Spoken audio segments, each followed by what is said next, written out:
one question I have for you is like, have you found like there's been an increased interest? I don't know if that's whether like through people listening to your podcast or visiting your site, or just anecdotally, you found that there's been an increased interest in kind of people starting side hustles during this pandemic.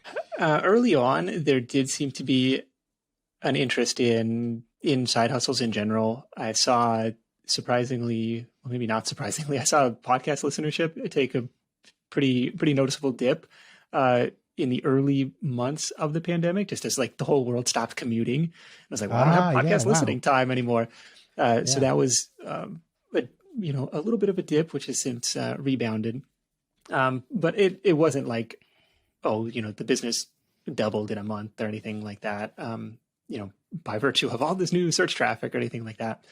I think where I tend to see bigger spikes is just around the first of the year. It seems like, okay, New Year's resolutions. This is going to be the year I finally get my side business off the ground.